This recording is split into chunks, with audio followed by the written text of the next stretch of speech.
Welcome to Red Recaps. For today's video, we will be recapping a horror comedy film named Dead Snow. What are we waiting for? Let's get started.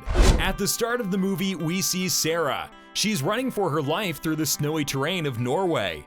After reaching the top of a small hill, she takes a second to catch her breath, believing that she has escaped from what was chasing her. Suddenly, a zombie appears in front of her. She starts to sprint away, but eventually finds herself bumping into a tree.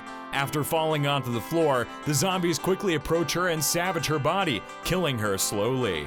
In the next scene, we see a group of 4 boys driving through a large main road, which is clear from the snow around them. Discussing about how their friend Sarah came here recently, we then see behind them a group of 3 girls driving. The 2 groups eventually meet at a designated location. We see Vigard, Sarah's boyfriend, take a snowmobile to the group's cabin to make sure it's all prepared for their arrival. The group arrive later at the cabin and begin playing in the snow. We see a couple of them playing on the snowmobile and others trying to hit each other with snowballs. After a while, they head inside. During their stint of playing indoor games, Liv goes outside to the outhouse. She's only in there briefly before she becomes startled by a noise. Going outside to investigate, she attempts to find out who it is, but there is no response. After spotting an odd figure move in the woods, she runs back into the cabin, frightened. She begins telling the others how there is something out there, and that they need to go investigate. One of the boys swings the door open, and the group begins to look around. To their surprise, they are confronted by a strange old man, who merely asks to come inside for a cup of coffee. After a brief conversation about their means for being there, the old man expresses a condolence-oriented reaction when Vigard brings up his girlfriend Sarah. The old man then begins to tell them about the mountain's history. He states that during the Second World War, these mountains were an important area for the Nazis. A tyrant-like figure named Herzog was in charge.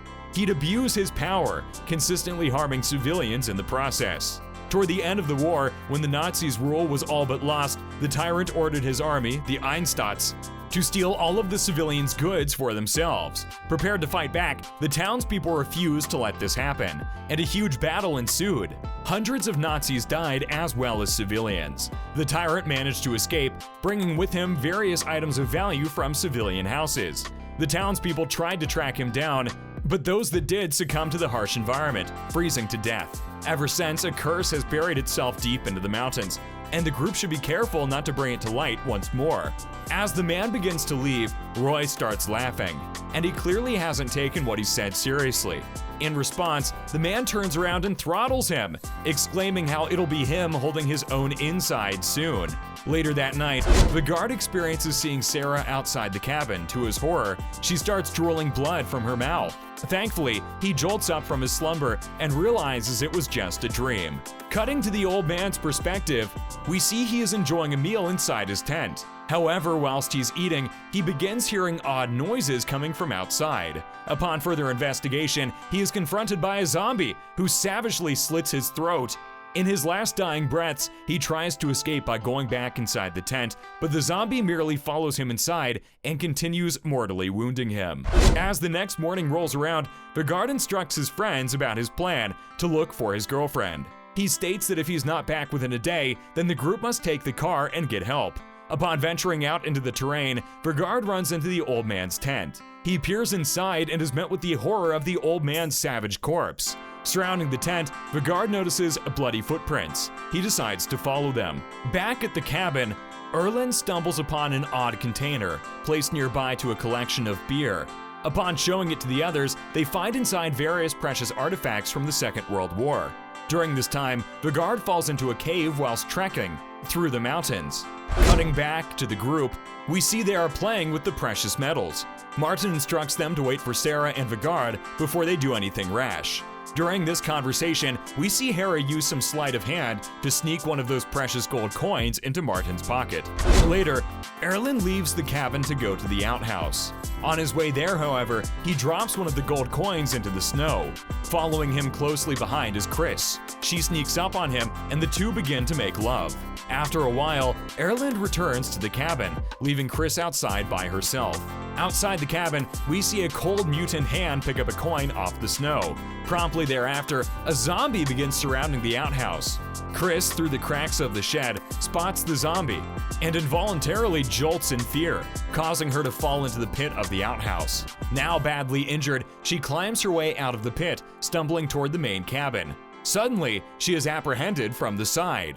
Thinking she heard something, Hannah goes outside to investigate and is perplexed to find Chris is no longer there. As the others come outside to help in the search, they stumble upon a bag buried deep in the snow.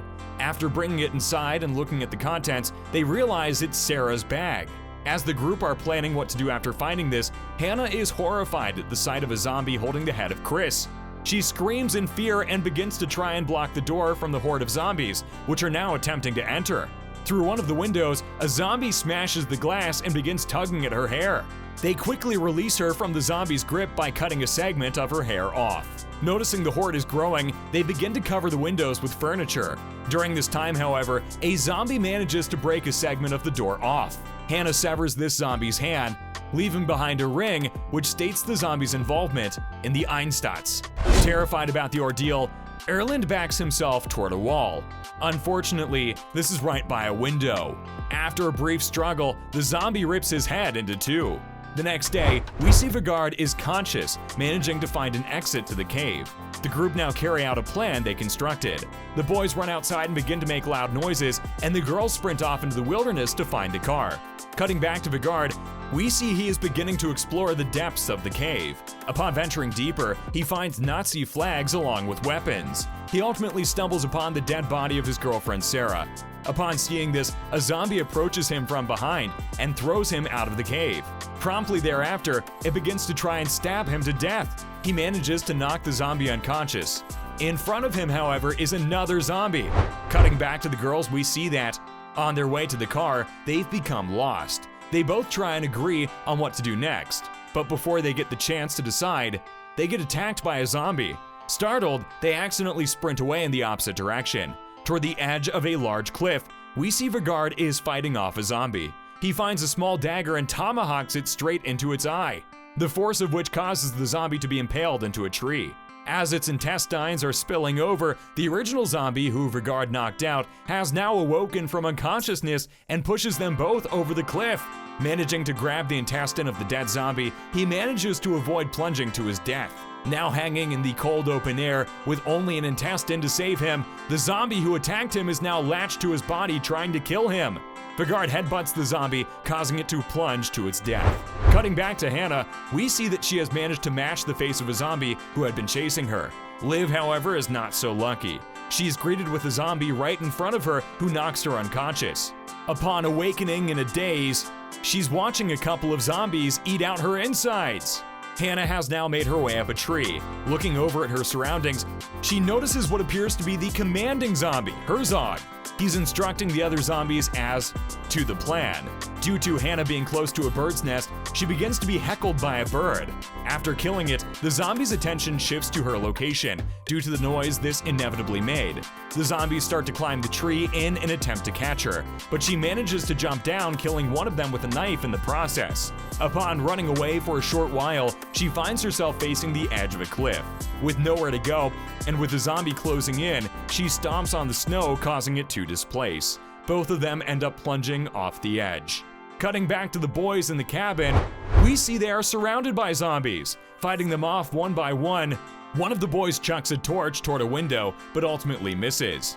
The cabin begins to go up in flames. The boys end up running out of the cabin and find their way to a shed with weapons inside.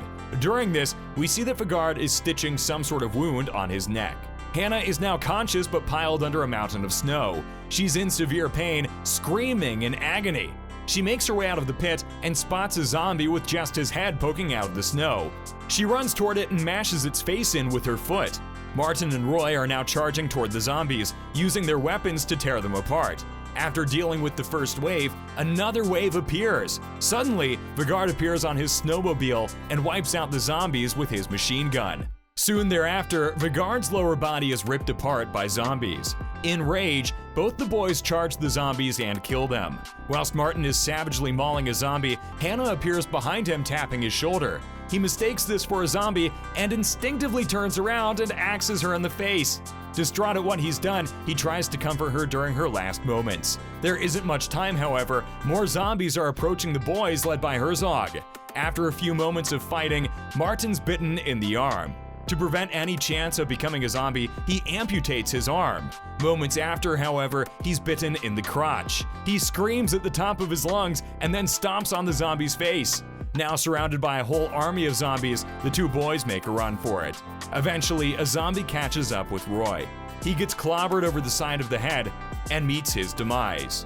The zombies continue to chase Martin. He rushes past the burnt remains of the cabin house, finding the box of jewels on the way. As he continues to run, a zombie brings Herzog the case of jewels. Whilst he inspects the case, we see Martin making his way toward the car. He gets inside and pulls out the keys, but as he's doing so, a coin drops out of his pocket. Infatuated by it, he fails to see Herzog looking in the car.